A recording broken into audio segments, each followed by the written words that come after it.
can we live our inner journey? How do we experience the world inside?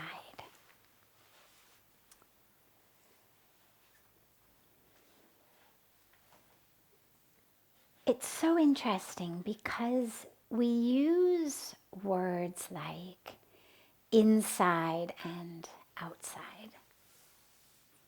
And it's important in the beginning because you have to focus the mind somewhere. And so either we focus it outside or we focus it inside. And so we move from the outer to the inner. And yet, as you go deep on the inside, as that inside gets deeper and deeper, there is no outside. That whole sense of separation between what I'm experiencing on the inside and the world I'm moving through on the outside, that distinction starts to dissipate because you start to feel more and more connected. That there no longer is this distinction between inner and outer. And so when you speak about, as the question says, how to experience the inner journey, how to experience the world inside. Once you really are in the world inside, the experience isn't limited to only inside. So, I'll give an example. Let's say I come into the beautiful Ganga Aarti ceremony, because for me that was always the easiest way to experience that sense of inner connection and bliss. So we'll take that example. Let's say you come into the Ganga Aarti.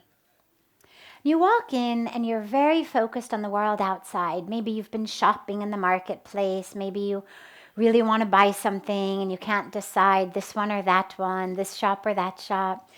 Maybe you just met some friends for a cup of tea and maybe one of them said something and it's kind of working in your mind what they said. And maybe they told you somebody's been saying something about you that isn't so nice and that's working in the mind, whatever it may be.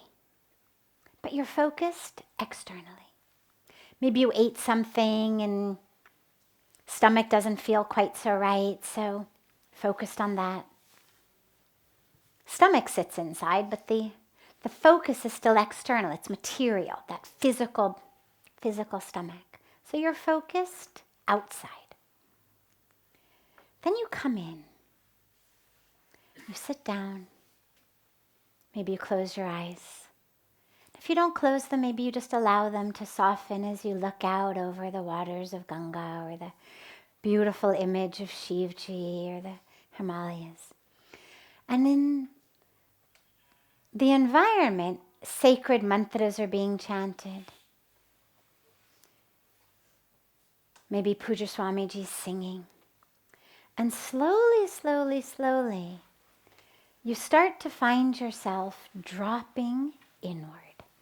Suddenly what you're going to buy in the market or who you had tea with or who's saying what to whom, or it all just fades away into sort of like the dream world does after you've woken up in the morning. By the time you're in the bathroom brushing your teeth, you can barely even remember what the dream was about. So in the same way, as those mantras are on, the chanting is on, the singing is on, slowly you drop inward. And as you drop inward, maybe that inner experience begins with your breath. Maybe you notice an upsurging of some joy, some bliss. Maybe you find yourself crying. You don't even know why, but maybe tears are just pouring down your cheeks, or welling up inside you. But then something very, very interesting and very beautiful happens. After you've been sort of swimming in what feels very much like an inner experience, you've shifted from the outer to the inner. But as that inner gets stronger, it expands. Because the inner world is not confined to the size of my rib cage. I mean, when most of us think, oh, my heart, you think, oh, all right, so I've got, maybe a foot, 12 inches, 18 inches, 20 inches, whatever it may be. I've got kind of that far to expand. But the energy of the heart is not limited to the width of the rib cage. The energy of the self is not limited to where your skin ends. And so as that experience and awareness grows, it doesn't stop when it hits the skin or stop when it hits a rib or stop. It's not troubled by that at all. It's existing on a completely different plane of existence than your rib cage or your skin.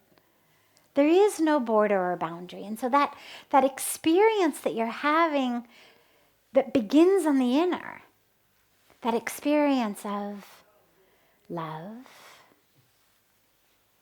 of stillness, of just isness. Sometimes there is no word, it just isness. Experience just is. And it expands. And it keeps expanding. And then you may find that your eyes were closed, but you opened them. And this whole world is part of that same experience. Or even before you open your eyes, suddenly where there used to be people chanting and you singing, suddenly the chanting feels like it's part of you. The singing is part of you. The wind is part of you. That flowing Mother Ganga is part of you. And you start to feel like you can hear her flowing inside you, not just outside of you. And so that experience isn't relegated only to the inner. And so when we speak about an inner journey or an inner experience, don't suffocate yourself. Don't keep the vision narrow that it has to somehow exist between, the ventricles and the lungs and the ribs no. It's inner, meaning that my focus, because our physical brains and the attention that we are able to pay, the concentration that we are able to have through our physical brains, is limited to moving in one direction at a time. We think we're really, really smart. We're not actually quite that smart. Our brains are wonderfully evolved in many ways, but still quite primitive in other ways. And we can actually only focus on one thing at a time. Even those of us who feel like, oh my God, my mind is in 100 places, if you really watch, you'll realize at any given moment, it can only be in one place. That experience of being in 100 places simply means that your brain moves very, very fast from one to the second to the third. So it seems like it's 100 at once. But actually at any given quick intersection, time, space, right there, you can only be in one place. And so when my focus is outer, I miss the inner. And so when we speak about go inward, it means take the intention, the very focused, conscious intention, and shift it, pull it in. Instead of being focused on what you see outside, Instead of being focused on object, on form, on separation,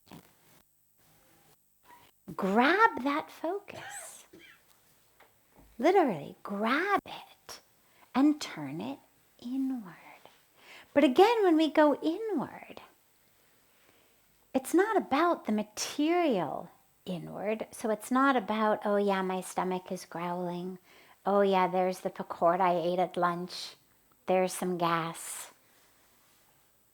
It's not that. Yeah, that's inside on some level. But that's not what we mean when we say go inward.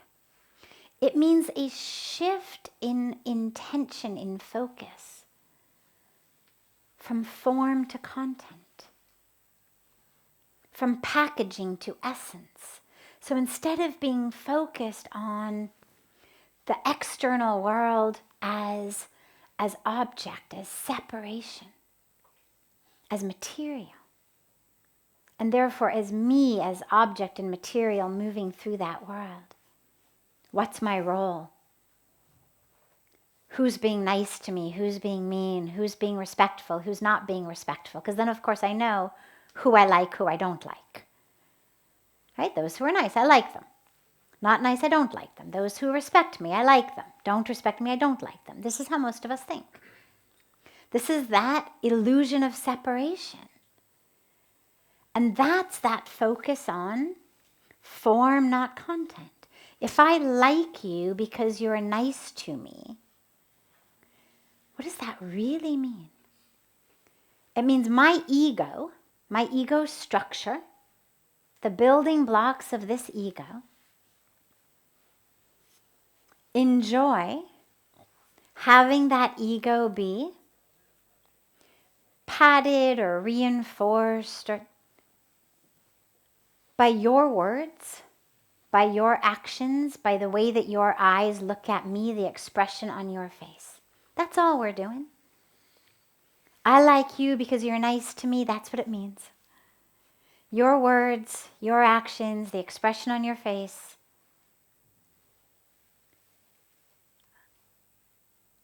reinforce the bricks in the ego structure I've created in a way that it rewards that ego. Okay. And I'm not saying it's good or bad, I'm just calling it what it is. So that's the way that most of us move through the world. That's the outer, or I like this, I want that. Why?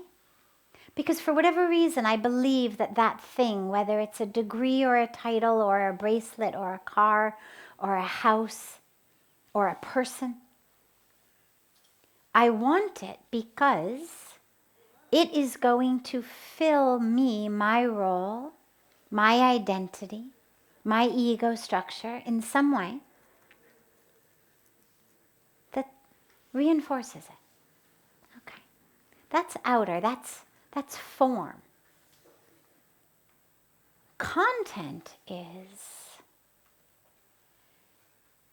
the spirit of me, the soul of me, the essence of me, recognizes itself in the essence of you, in the soul of you, in the spirit of you, that in your presence, I am able to drop in to the truth of myself in a way that perhaps is easier than in the presence of someone else. We all know this. There's certain people we're with, typically spiritual people, typically people dedicated on that path, where you feel in their presence this sense of, and that's the self being able to drop into the self. And so that's a focus on content. So when we speak about an inner journey, an inner experience, it's that experience which allows me to be focused on content instead of form, on essence instead of packaging. So an experience in which instead of identifying as my identity, my history, my body, my role. I'm able to experience the truth of who I am. I'm able to experience my essence, my divine essence. I'm able to experience the fact that I don't end where this body ends. So lust is external. Love is internal. Even though it may be another being we're loving or a tree we're loving, that may certainly seem external. Lust is exactly in this physical being, exactly where I begin and end. Seeks, wants, desires something from another physical object, physical being. That's the external. Love is in this experience, in this moment, I am transcending the physical being.